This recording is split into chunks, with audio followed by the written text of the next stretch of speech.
Fast forward a few days from where we were last time.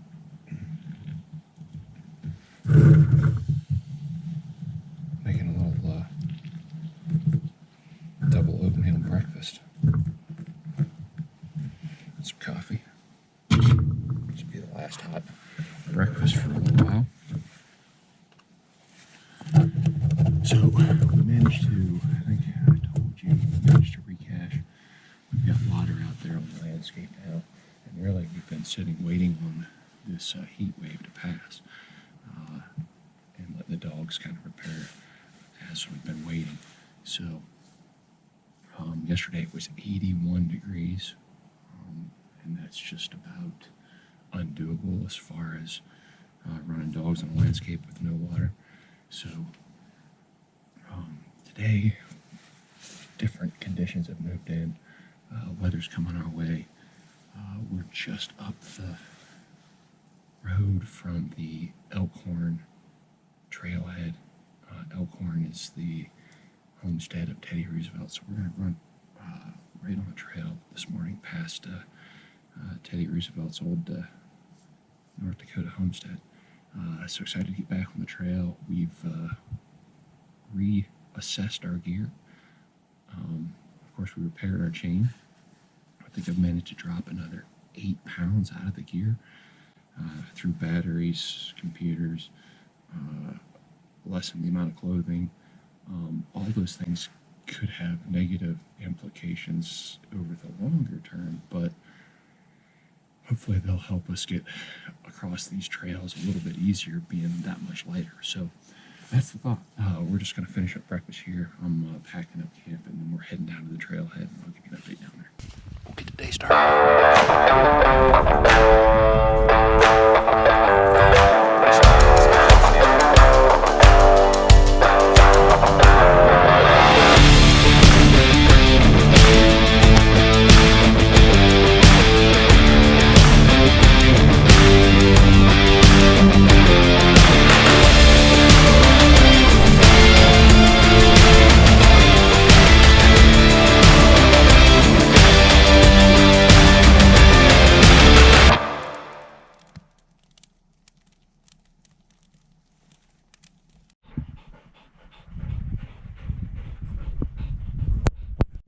Well, we asked for a weather change and we got it. We're at the trailhead, loaded up. Dogs are half wild. Actually, Ida's mostly wild. Wind's howling right now, and we got a little bit of rain, but we're going to take that over 81 degrees. So, trail's right here. We're going to get on it.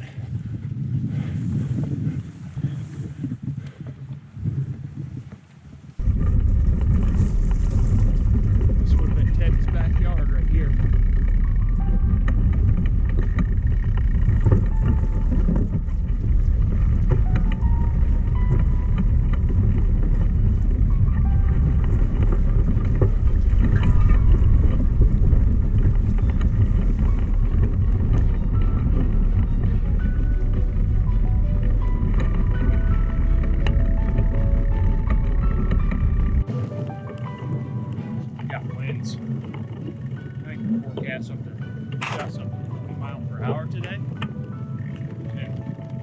I'm not even pedaling it, just using my body to sail. I can make the bike and the trail move. So,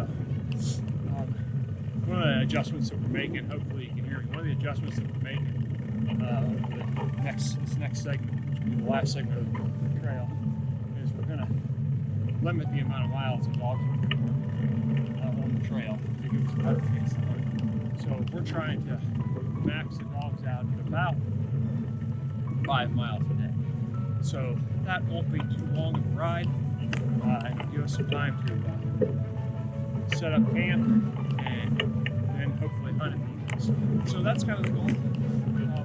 The new reality of lack of surface water. And we'll see how it goes. All right. This is the bluff overlooking Elkhorn Ranch. No, Rio, this way. Hey, this way. The reason Roosevelt called it Elkhorn is because when he first saw this area, he found the skulls of 2 locked elks right down here in this little valley. That's why I call it Elkhorn Ranch. That's an autobiography. You're going to notice, so happened to bump into a owner of a bike shop up here while we were camping, and I was talking to him just kind of about what I'm up to and problems I've been having with the chain, etc., etc., etc. And he said one of the tips he told me, and he's rode 2,200 miles, so in 5 weeks. So he's been doing a lot. No, this way. He's been doing a lot of riding. He said, "Well, here's the thing: if you don't want to break your chain again, you can't shift under max load." Well, the problem is with this trailer, I'm always under max load. So we're gonna baby this chain a little bit. It's gonna be kind of a pain, but we'll probably be pushing up more of these bluffs just because I don't want to break down again if I can avoid it. I saw the sun a second ago. Yeah, I don't know where it went to, but hopefully that means we've got the skies breaking, so I'm taking the jacket off. I'm hot from pushing up this hill. You know, we're just gonna, we're about just under 2 miles in on the ride. We'll keep going.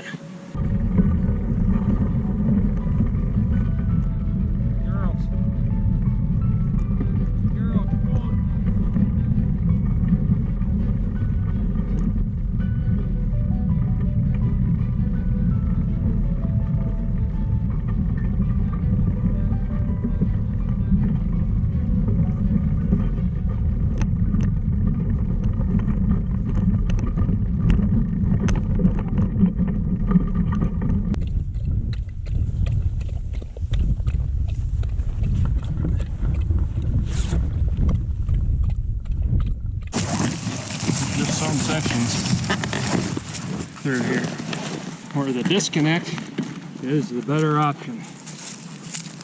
This happens to be one of them. Narrow, steep, crumbly. Better to tow up separately than to break again. And you can see what would end up happening. Just because it's so narrow, we're going to end up tipping. So, yeah, we'll fight her uphill.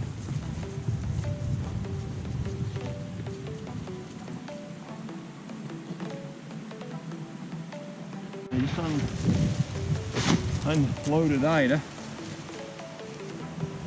Wind's coming to our back, and we just came up out of that hole. That was a hard push, I'll tell you. We're at just shy of 6.5 miles, and did that in, I think, a little over an hour and a half. And so we're kind of where we want to be, maxed out range-wise for the day. And really, what I'm doing now is we've got kind of a level spot here. It's not real level, but we'll call it kind of level. So we're going to go ahead and set the tent up with this trees and this cut as our kind of windbreak. And then if I happen to tie off, I'll have an extra guideline that I'll be able to take to a tree or something. The good news is as we were just kind of pedaling out here towards the top, 2 sharp-tailed flushing kind of flew a little way, so we should be able to hunt this evening as well. We'll get camp set up, let the dogs rest. It's only 11 o'clock, so it should be a good day.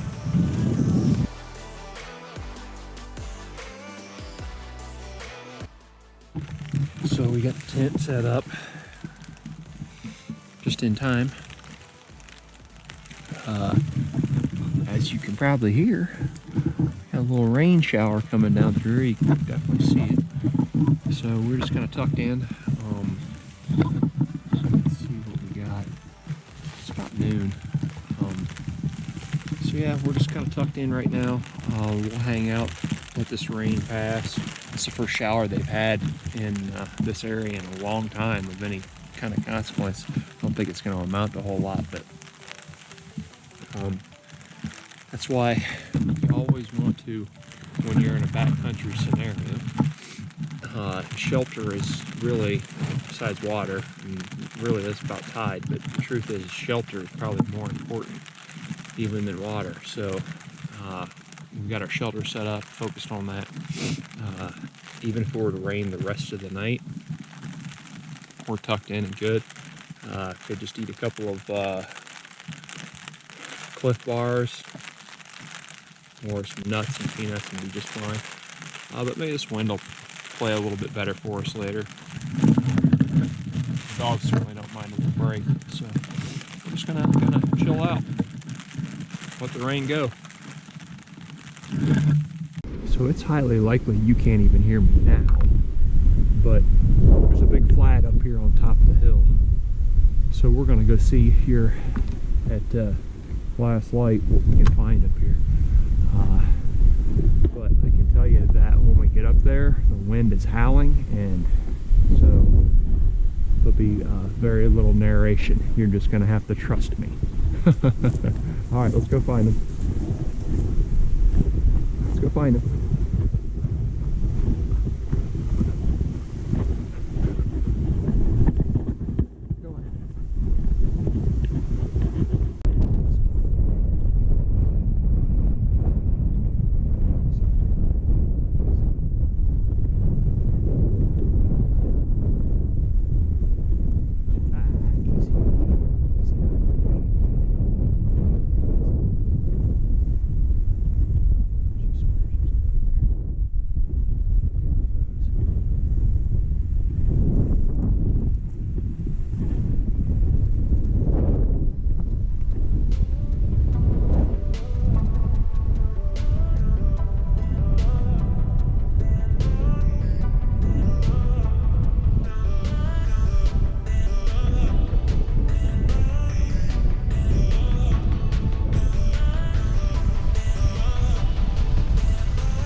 go. It's a good hunt. That was a gimme shot, and I didn't gimme.